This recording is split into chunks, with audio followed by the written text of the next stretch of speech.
ગુજરાતની વિધાનસભામાં ગુજરાતના નાયબ મુખ્યમંત્રી દ્વારા અગત્યની બાબતોમાં 44ના નિયમ મુજબ લગ્ન નોંધણી કાયદામાં નિયમો લાગુ કરવા માટે સુધારો રજૂ કરવામાં આવ્યો છે। ત્યારે આપને સૌને ધ્યાનમાં હશે કે 30 દિવસની અંદર બધાએ સૂચનો અને વાંધાઓ એમાં આપવાના છે। ત્યારે અમે જે સમાજનું પ્રતિનિધિત્વ કરીએ છીએ એમના વતી અમે પણ સૂચનો ત્યાં આપવાના છે। તમને બધાને ખબર હશે કે જે ગુજરાતમાં આદિવાસી સમુદાય વસે છે એમની બેન દીકરીઓને સમગ્ર ગુજરાતમાં તમામ જ્ઞાતિ જ્ઞાતિમાં એમને લઈ જવામાં આવે છે। હું કોઈ પ્રેમનો વિરોધી નથી, હું આ લગ્ન બંધનને એક પવિત્ર બંધન માનું છું।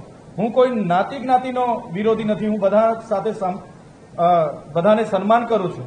પણ જે પ્રકારે હજારો દીકરીઓ દર વર્ષે બીજા કોમ્યુનિટીમાં લઈ જવામાં આવે છે, એ દીકરીઓ એમની મજબૂરીનો પણ લાભ ઉઠાવવામાં આવે છે, એમની ગરીબીનો પણ લાભ ઉઠાવવામાં આવે છે અને ત્યાં લઈ ગયા પછી એમનો ઉપયોગ જે આદિવાસીઓને મળેલી અનામત રિઝર્વ બેઠકો પર ચૂંટણીઓ લડાવવા માટે કરવામાં આવે છે, એમનો ઉપયોગ 73 ડબલ એની જમીનો લેવા માટે કરવામાં આવે છે, એમનો ઉપયોગ હોટલો મોટલો પેટ્રોલ પંપો જે એસટીના નામે જાહેરાતો થાય છે એમાં પણ કરવામાં આવે છે, ખોટા જાતિના પ્રમાણપત્ર મેળવવામાં પણ કરવામાં આવે છે।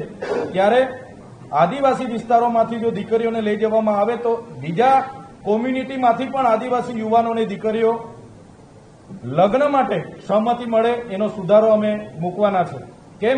કેમ કે આદિવાસી દીકરીઓને તો બધા જ કોમ્યુનિટીના લોકો લઈ જાય છે, જ્યારે આદિવાસી દીકરો કોઈ બીજી કોમ્યુનિટીના દીકરીને લઈ આવે છે તો દુનિયા કરીને એ દીકરીને ફરી લઈ જવામાં આવે છે અને આદિવાસી દીકરા સાથે પરણવામાં નથી આવતી, જેના કારણે આજે આદિવાસી વિસ્તારોમાં પુરુષ અને સ્ત્રીના રેશિયામાં ખૂબ ઘટાડો છે। અમારા યુવાનો લગ્ન વગરના આજે ફરે છે।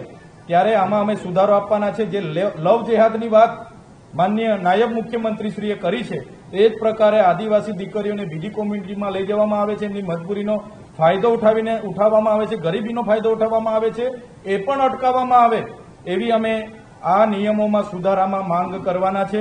અને જે આદિવાસી દીકરીઓને આદિવાસીની રિઝર્વ બેઠકો પર અહીંથી પરણી લઈ જઈને ચૂંટણીઓ માટે એમને સિલેક્ટ કરવામાં આવે છે, 73 ડબલ એની જમીનોમાં માલિકી ધારામાં, વારસાઈ ધારામાં અને તમામ ધારાઓમાં એમનો ઉપયોગ કરવામાં આવે છે, એ બાબતને પણ અટકાવવામાં આવે અને જે પ્રકારે આદિવાસી દીકરીઓને ત્યાં લઈ જવામાં આવે છે એ જ પ્રમાણે બીજી કોમ્યુનિટીની દીકરીઓને પણ આદિવાસી યુવાનો સાથે પરણવા માટે સહમતિ આપવામાં આવે એ સૂચન અમે ત્યાં રજૂ કરવાના છે। આજે સમાનતાની મોટી મોટી વાતો થાય છે, સમાન નાગરિક સંહિતા યુસીસીની મોટી મોટી વાતો થાય છે અને અમારા ભણેલા ગણેલા યુવાનો જ્યારે બીજી કોમ્યુનિટીમાંથી એમના પ્રેમ સંબંધ થાય ને જ્યારે બીજી કોમ્યુનિટીના બેનને લઈને આવે છે ત્યારે સહમતિ નથી મળતી। એની વાત પણ આ સુધારામાં નાયબ મુખ્યમંત્રી શ્રી ધ્યાન રાખીને એનો ઉમેરો કરે।